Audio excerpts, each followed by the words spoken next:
ሰላም ጤና ይስጥልን ውድ የአሮማ ሚዲያ ቤተሰቦቻችን፣ የሰዓቱን ዜናዎች እንደሚከተለው እናቀርባለን። አብራችሁን ቆዩ። ከህንድ አህመዳባድ ከተማ ሰዎችን ጭኖ ወደ ለንደን ለመብረር የተነሳው አውሮፕላን ከተነሳ ከጥቂት ደቂቃዎች በኋላ በአውሮፕላን ማረፊያ አቅራቢያ ተከስክሷል ተብሏል። ተአምራዊ ከህንድ አውሮፕላን አደጋ የተረፈው ግለሰብ ከህንድ አህመዳባድ አውሮፕላን አደጋ አንድ ሰው በህይወት ተገኝቷል። ፖሊስ መጀመሪያ ላይ ማንም አልተረፈም ቢልም አሁን ይህን ተአምራዊ መትረፍ አረጋግጧል። ከተረፉትም አንዱ እንግሊዛዊ ሲሆን በመስኮት ዘሎ ህይወቱን ማትረፉ ተዘግቧል። የዓይን እማኝ ምስክርነት አውሮፕላኑን ከመሬት ከተነሳ 30 ሰከንዶች በኋላ ከባድ ድምጽ ተሰማ፣ ከዚያም ተከሰከሰ። ሁሉም ነገር በከፍተኛ ፍጥነት ነበር የሆነው ሲል የተረፈው እንግሊዛዊ ገልጿል። የሟች ቁጥር እስካሁን 290 ሰዎች መሞታቸው ተዘግቧል። ከነዚህም ውስጥ 204 አስክሬኖች ተገኝተዋል። አውሮፕላኑ ሲከሰከስ በመሬት ላይ የነበሩ ሰዎችም አደጋው እንደደረሰባቸው ተጠቁሟል። የአውሮፕላኑ ተሳታፊዎች 169 ህንዳውያን፣ 53 እንግሊዛውያን፣ 3 ፖርቹጋላውያን እና 1 ካናዳዊ ያካተቱ ነበሩ። የአሜሪካ የውጭ ጉዳይ ሚኒስትር ምላሽ ማርኮ ሩቢዮ በደረሰው አሰቃቂ አደጋ ልባቸው መሰበሩን ገልጸው ለሟቾች ቤተሰቦች መጽናናታቸውን ተመኝተዋል። ኢራን በሚገኘው የአሜሪካ ኤምባሲ የሚሰሩና እጅግ አስፈላጊ ስራ የሌላቸው ሰራተኞችና ቤተሰቦቻቸው በከፍተኛ ደህንነት ስጋት ምክንያት ሊወጡ እንደሆነ የአሜሪካ መንግስት ምንጭ ተናግሯል። የደህንነት ስጋት የተባለውን ጉዳይ ምንነት በአሜሪካ ባለስልጣናት በኩል በግልጽ ባይነገርለትም ትናንት ሮብ እስራኤል በኢራን ውስጥ ጥቃት ልታካሄድ እንደሆነ ለአሜሪካ መነገሩን በአሜሪካ የቢቢሲ አጋር ሲቢኤስ ባለስልጣናትን ጠቅሶ ዘግቧል። ይህም አሜሪካ ከቀጠናው የኤምባሲ ሰራተኞችን የምታስወጣበት አንደኛው ምክንያት ሊሆን እንደሚችል ባለስልጣኑ ገልጿል። ይህ የሚሆንበት በእስራኤል ጥቃት ምክንያት ኢራን በኢራቅ በሚገኙ የአሜሪካ ይዞታዎች ላይ የአጸፋ እርምጃ ትወስዳለች በሚል ስጋት ነው።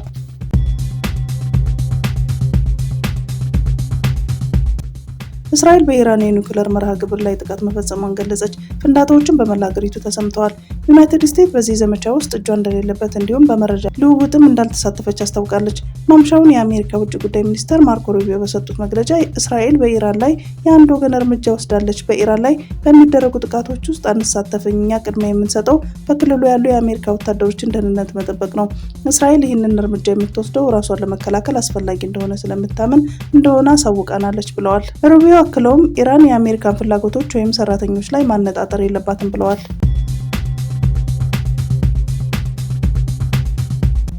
እስራኤል ከባድ የተባለውን የአየር ጥቃት ማድረሷን አልጀዚራ ዘግቧል። ጥቃቱን በኢራን ወታደራዊና የኒውክሌር ጣቢያዎች ላይ ያነጣጠረ መሆኑን ተገልጿል። በ6 ዋና ዋና ወታደሮችና የኒውክሌር ቦታዎች ላይ ጥቃት የሰነዘረችው እስራኤል ተጨማሪ ጥቃት ልትሰነዝር ትችላለች እየተባለ ነው። የእስራኤል ጥቃትን ተከትሎ የአየር ክልሏን የዘጋችው ኢራን ከቀናት በፊት የእስራኤል ሚስጥራን ሰነዶች በእጇ እንዲገቡ ስትገልጽ መቆየቷ ይታወሳል። ኢራን እስራኤል ከባድ ዋጋ ትከፍላለች የሚል ማስጠንቀቂያ ስትሰጥ፣ እስራኤል በበኩሏ ጥቃቱን ሊቀጥል እንደሚችል አስጠንቅቃለች።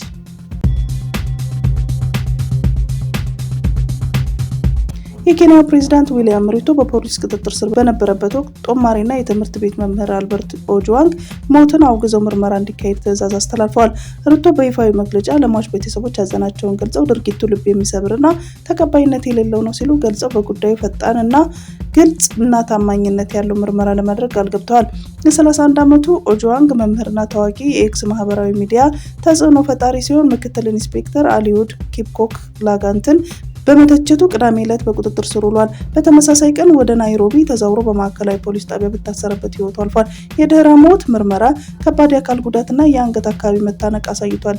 ይህም ቀደም ሲል ፖሊስ የኦጁዋንግን ሞት ተከትሎ ራሱን ጎድቷል ሲል ካወጣው መግለጫ ጋር ይቃረናል። ፕሬዝዳንቱ እንዳሉት ለሚሻክ ኦጁዋንግ ቤተሰቦችና ለሚወዱት ልጃቸው በግፍ ህይወቱ በመነጠቁ የተሰማኝን ሀዘን መግለጽ እፈልጋለሁ ሲሉ ተደምጠዋል። አክለውም በፖሊስ የደረሰውን ይህ አሳዛኝ ክስተት ልብ የሚሰብርና ተቀባይነት የሌለው ነው። ድርጊቱና ግድፈቶቹ ማንኛውንም ቸልተኝነት ወይም ግልጽ የወንጀል ድርጊት ሆነ ለታለመለት ሞት ምክንያት የሆነውን አጥብቄ አወግዛለሁ ሲሉ አክለዋል። በፖሊስ ማዕረግ ውስጥ ያሉ እኩይ ተግባራትና ወንጀሎች በጥብቅ ማጋለጥ አለባቸው ሲሉ ፕሬዝዳንቱ ፖሊሶቹን ከገለልተኛ የፖሊስ ቁጥጥር ባለስልጣን ጋር እንዲተባበሩ በማዘዝ የኦጁዋንግን ሞት እየመረመረ መሆኑን አስታውቋል። በህገወጥ መንገድ ሲዘዋወር የነበረ ከ1400 ሊትር በላይ ቤንዚን ተያዘ።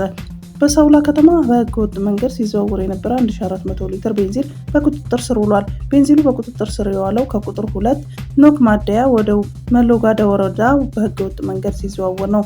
የሰሌዳ ቁጥሩ ኢት ኮድ 3 10389 በሆነ ማርቼዲስ የጭነት ተሽከርካሪ ተጭኖ ሲጓዝ ህብረተሰቡ ባደረሰው ጥቆማ መያዙን የደቡብ ኢትዮጵያ ፖሊስ ኮሚሽን ህዝብ ግንኙነትና ገጽታ ግንባታ ዳይሬክተር ምክትል ኮማንደር አሸናፊ ኃይሌ ለብስራት ሬዲዮ ተናግረዋል። በህገወጥ መንገድ ሲዘዋወር የተገኘው ቤንዚል ከ350 ሺህ ብር በላይ የሚያወጣ ሲሆን ይህም ለመንግስት ገቢ እንዲሆን ተደርጓል። ቤንዚልን በበርሜል በህገወጥ መንገድ ሲዘዋወሩ የተደረሰባቸው ግለሰቦች ከነ ኤግዚቢቱ በህግ ጥላ ስር ሆነው ምርመራ እየተጣራባቸው ይገኛል። በህገወጥ መንገድ ነዳጅ ማዘዋወርና ማከማቸት በኢኮኖሚና ማህበራዊ እንቅስቃሴ ላይ ከፍተኛ ተጽዕኖ ከማሳደሩም ባለፈ የመልካም አስተዳደር ችግሮች እንዲፈጠሩ የሚያደርግ ህገወጦች ከድርጊታቸው ሊቆጠቡ ይገባል ሲል ምክትል ኮማንደር አሸናፊ ኃይሌ ለብስራት ሬዲዮ ተናግረዋል። ታማኝ የእስራኤል ሰፈራ መስፋፋት ደጋፊ የሆኑት አምባሳደር ማይክ ሃካቢ የፍልስጤም ሀገር መንግስት መፈጠር የአሜሪካ የውጭ ፖሊሲ ግብ እንደሆነ እንደሚጠራጠሩ ተናግረዋል። አምባሳደሩ የፍልስጤም ሀገር መንግስት መፈጠር አሁንም የአሜሪካ ግብ እንደሆነ በብሉምበርግ የዜና ማሰራጫ ሲጠይቁ አይመስለኝም ሲሉ ተደምጠዋል። አክለውም አቋምን የማይቀይሩ አንዳንድ ጉልህ ነገሮች እስካልተከሰቱ ድረስ ለእነዚህ ነገር ምንም ቦታ የለም ያሉ ሲሆን እንዲህ ያሉ ለውጦችም ምናልባት በህይወታችን ውስጥ ላይከሰቱ ይችላሉ ሲሉም ተደምጠዋል። ሁካቢ ቀደም ሲል የፍልስጤም የማንነት ህሳቤ ላይ ጥያቄ በማቅረብ የሚታወቅ ሲሆን በእርግጥም ፍልስጤማዊ የሚባል ነገር የለም ሲል መናገሩንም አይዘነጋም። የኢትዮጵያ ባህር በር ለማግኘት የምታደርገውን ጥረት ለማሰናከል እየሞከሩ የሚገኙ ኃይሎች አሉ። እነዚህ ኃይሎች አንዳንድ የጋራ ጥምረት በመፍጠር ኢትዮጵያን ወደ ባህር ጠረፍ እንዳትደርስ ለመከላከል አልመው ይሰራሉ። ሆኖም ሁሉም ጥምረቶች አንዳችን መሰረት የላቸውም። መከላከያ ሰራዊቱ የምስራቅ አፍሪካ ቀጠናን ሰላምና ደህንነት በዘላቂነት ለማረጋገጥ በትኩረት እየሰራ ነው። ኢትዮጵያ የባህር በር እንድታገኝ ከቀጠናው ሀገራት ጋር በትብብር ለመስራትና በጋራ ለመበልጸግ ያላሰለሰ ጥረት እያደረገች ነው። በአሁኑ ወቅት በየብስም ሆነ በባህር የሚቃጡ ትንኮሳዎችን የሚመክት እንዲሁም የሀገሪቱ ሉዓላዊነት የማስከበር ሰራዊት ገንብተናል። መከላከያ ሰራዊት ሀገሪቱን የባህር በር እንድታገኝና ብቁ የባህር ኃይል እንድታቋቁም ቁርጠኛ አቋም አለው። ከ10 ሺህ ብር በላይ በጥሬ ገንዘብ መገበያየት ቅጣት ሊጣልበት መሆኑ ተሰማ። በግብይቱ ወቅት ከ10 ሺህ ብር በላይ ጥሬ ገንዘብን መጠቀም ለከፋዩ በውጭነት ለተቀባዩ ደግሞ አስተዳደራዊ ቅጣት እንዲጣልበት ያደርጋል ተባለ። አዲሱ የገቢ ግብር አዋጅ ሲጸድቅ ከ10 ሺህ ብር በላይ ግብይትን በጥሬ ገንዘብ መፈጸም የሚያስቀጣ ይሆናል ተብሏል። ረቂቅ አዋጁ ላይ ሀሳብ ለማዋጣት ከተሳተፉ ባለሙያዎች የተወሰኑት ተግባራዊ ይደረጋል በተባለው አሰራር ላይ ጥያቄ አንስተዋል። ሸገር እንደዘገባው የገንዘብ ሚኒስቴር የህግ ጉዳዮች መምሪያ ኃላፊ አቶ ተወዳጅ መሐመድ አዋጁ ተግባራዊ የሚደረገው በጥሬ ገንዘብ የሚፈጸም ግብይትን መገደብን ታሳቢ አድርጎ ነው። በአንድ ግብይት የሚፈጸም የጥሬ ገንዘብ ክፍያ ከ10 ሺህ ብር ከበለጠ ትርፉ ብር ለከፋዩ በውጭነት አይያዝም። ገንዘቡን የተቀበለው የትርፉ ገንዘብ እጥፍ አስተዳደራዊ ቅጣት እንደሚጣልበት ተቀምጧል ተብሏል። ለምሳሌ የ20 ሺህ ብር ግብይት በጥሬ ገንዘብ ቢፈጸም ለነጋዴው 10 ሺህ ብር በላይ ያለውን በውጭነት አይያዝም። ለተቀባዩ ደግሞ ከ10 ሺህ ብር በላይ ያለውን ቀሪ 10 ሺህ ብር እጥፍ ማለትም 20 ሺህ ብር ይቀጣል እንደማለት ነው። በረቂቅ አዋጁ ላይ የተሳተፉ በጥሬ ገንዘብ ግብይት እንዲፈጸም ምክንያት የሚሆነው በንግድ ስርዓቱ ውስጥ ያለውን ችግር መፍታት የተሻለ አማራጭ ሊሆን እንደሚችልና በሌሎች መመሪያዎች የጥሬ ገንዘብ ግብይት ስለሚፈቅድ አዋጁ የተናበበ እንዲሆን ጠይቀዋል።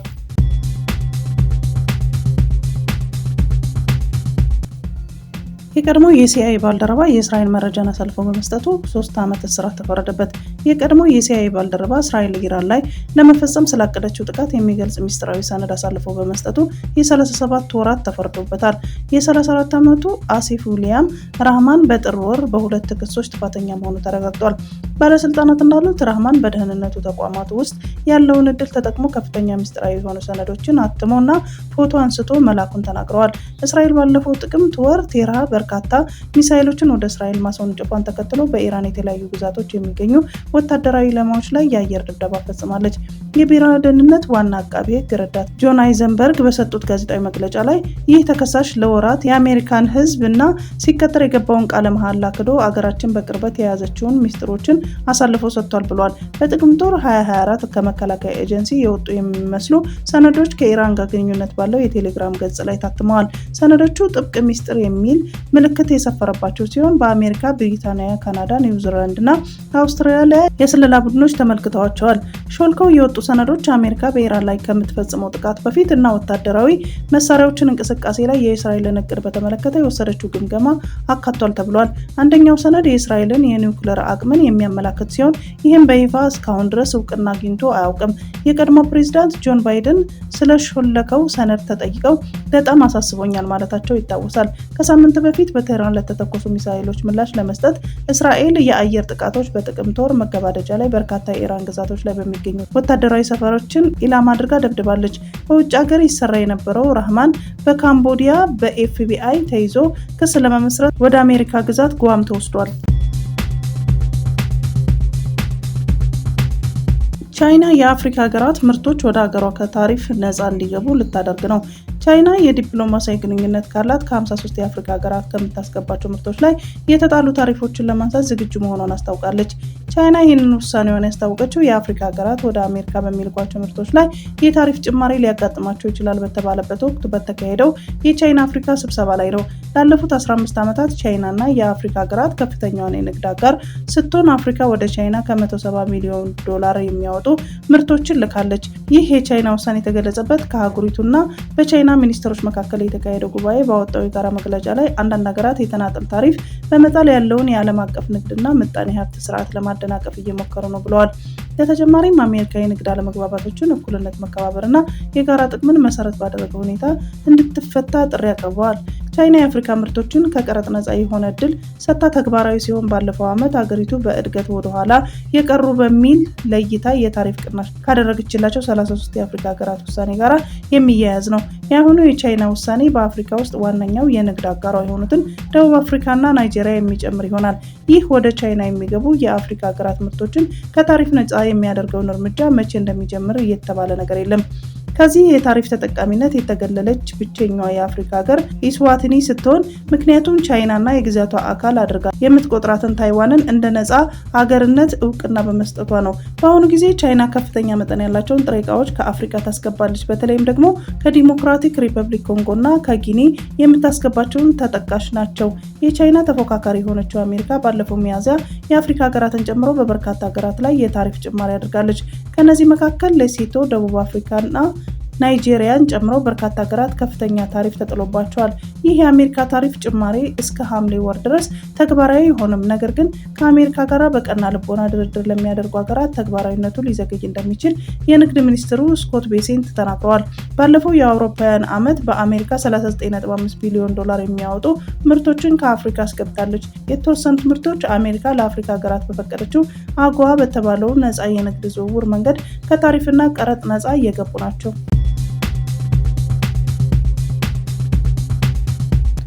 የአሜሪካ እርዳታውን ለመቀነስ ማቀዷን በተመለከተ ዘለንስኪ አስተያየት ሰጡ። የአሜሪካ መከላከያ መስሪያ ቤት ወይም ፔንታጎን በሚቀጥለው ዓመት ለዩክሬን በሚሰጠው ወታደራዊ እርዳታ ላይ በጀቱ እንደሚቀንስ ማስታወቁን ትናንት መዘገባችን ይታወሳል።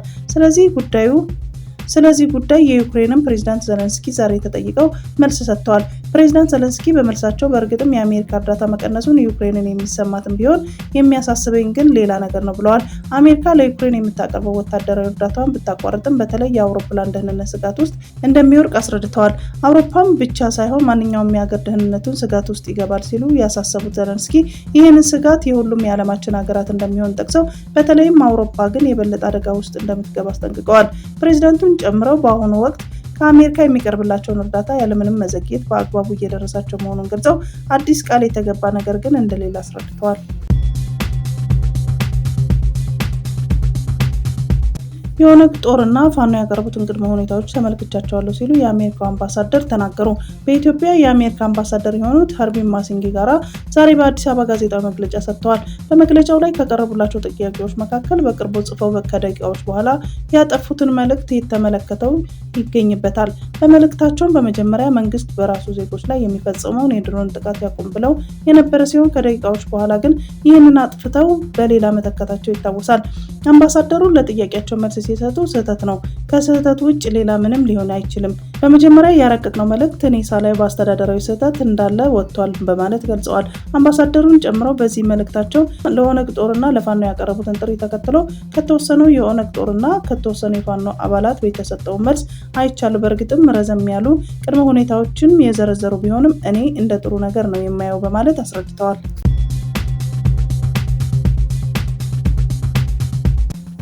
ትራምፕ በ5 ሚሊዮን ዶላር ቋሚ የአሜሪካ መኖሪያ ፈቃድ የሚያሰጠውን ጎልደን ካርድ አስጀመሩ። የአሜሪካ ፕሬዝዳንት ዶናልድ ትራምፕ በ5 ሚሊዮን ዶላር ቋሚ የአሜሪካ መኖሪያ ፈቃድ ለሚያሰጠው ጎልደን ካርድ ፕሮግራም ማመልከቻዎችን መቀበል መጀመሩን አስታውቀዋል። ፕሬዝዳንቱ አመልካቾች ትራምፕ ካርድ ወይም ጎልድ ካርድ ለተሰኘ ፕሮግራም ፍላጎታቸውን የሚያስመዘግቡበትን ድረገጽ ይፋ አድርገዋል። ድረገጹም ትራምፕ ካርድ .ጎቭ እንደሚሰኝና የተጠባባቂዎች ዝርዝር ምዝገባ መጀመሩንም ገልጸዋል። ትራምፕ ትሩዝ በተሰኘው ሶሻል ሚዲያ ላይ ባስተላለፉት መልእክት በሺዎች የሚቆጠሩ ሰዎች እየደወሉ በዓለም ላይ ወደር ወደሌላት ታላቅ ሀገርና ገበያ ለመግባት የሚያስችለው ውብ መንገድ እንዴት ማግኘት እንችላለን እያሉ ይጠይቃሉ ብለዋል። ትራምፕ ባለፈው የካቲት ወር አስተዳደራቸው ለባለ ሀብት አመልካቾች የመኖሪያና የስራ መብቶች የሚያገኙበትን እንዲሁም ዜግነት ለማግኘት መንገድ የሚከፍተውን ጎልደን ካርድ የተሰኘውን ፕሮግራም እንደሚያቀርብ ተናግረው ነበር። በዚህ መንገድ የሚመጡት ባለሀብቶች ስኬታማ ይሆናሉ፣ ብዙ ገንዘብ የሚያወጣም ብዙ ግብር ይከፍላሉ፣ ለብዙ ሰዎችም የስራ ዕድል ይፈጥራሉ ሲሉ በወቅቱ ተናግረዋል። የትራምፕ አስተዳደር ባለስልጣናት አዲሱ ፕሮግራም በአሜሪካ ቢያንስ $1.05 ሚሊዮን ወይም በኢኮኖሚ በተጎዱት አካባቢዎች $800,000 ኢንቨስት ለሚያደርጉ ስደተኞች ቋሚ የመኖሪያ ፈቃድ የሚያሰጠውን የኢቢ5 ኢንቨስተር ቪዛ ፕሮግራምን ሊተካ እንደሚችል ጠቁመዋል።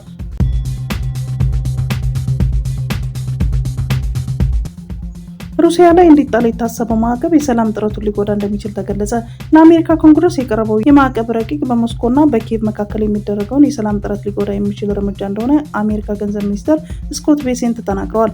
ምክር ቤቱ ሩሲያ የሰላም አማራጮችን እየተቀበለች አይደለም በሚል ጠንካራ ያለ ማዕቀብ ሊጣልባት ረቂቅ አቅርቦ እየተወያየበት ይገኛል። በሴናተር ሊንድሴ ግርሃም የተዘጋጀው የማዕቀብ ረቂቅ ሩሲያ ከዩክሬን ጋር የሰላም ውይይት ለማድረግ ፈቃደኛ ካልሆነች የሩሲያ ነዳጅና ጋዝ ከሚገዙ ሀገሮች ከሚመጡ ሸቀጦች ላይ 500 በመቶ ቀረጥ እንዲጣል ይጠይቃል። የ82 ሴናተሮች ድጋፍ ያገኘው የግርሃም ረቂቅ ለዩክሬን ወታደራዊ እርዳታ የሚሰጡ ሀገሮችን ከቀረጥ ነፃ ማድረግን የሚያበረታታ ሲሆን በርካቶች ረቂቅ ሕግ ከሆነ አሜሪካን ከቁልፍ ዓለም አቀፍ ኢኮኖሚዎች የመገለል አደጋ ላይ ይጥላታል በማለት እያስጠነቀቁ ይገኛሉ። የቀድሞው የአሜሪካ ፕሬዝዳንት ጆ ባይደን በሩሲያ ከፍተኛ የመንግስት ባለስልጣናትና ኩባንያዎች ላይ ከፍተኛ የተባለ ማዕቀብ ጥለው የነበረ ሲሆን የአሁኑ ፕሬዝዳንት ዶናልድ ትራምፕ ግን ማዕቀቡን አላልተውት ከሞስኮ ወገን አድናቆትን አግኝተውበታል። ፕሬዝዳንት ትራምፕ ሪፐብሊካን የምክር ቤቱን አባላት አዋጁን እንዲያዘገዩ መጠየቃቸውን አርቲ ዘግቧል። የምክር ቤቱ የጦር መሳሪያ አገልግሎት ኮሚቴ ሰብሳቢ የሆኑት ሪፐብሊካኑ ሴናተር ሮጀር ዊከር በበኩላቸው ትራምፕ ማዕቀቡን ለመደገፍ ገና ዝግጁ አለመሆናቸውን አመልክተዋል።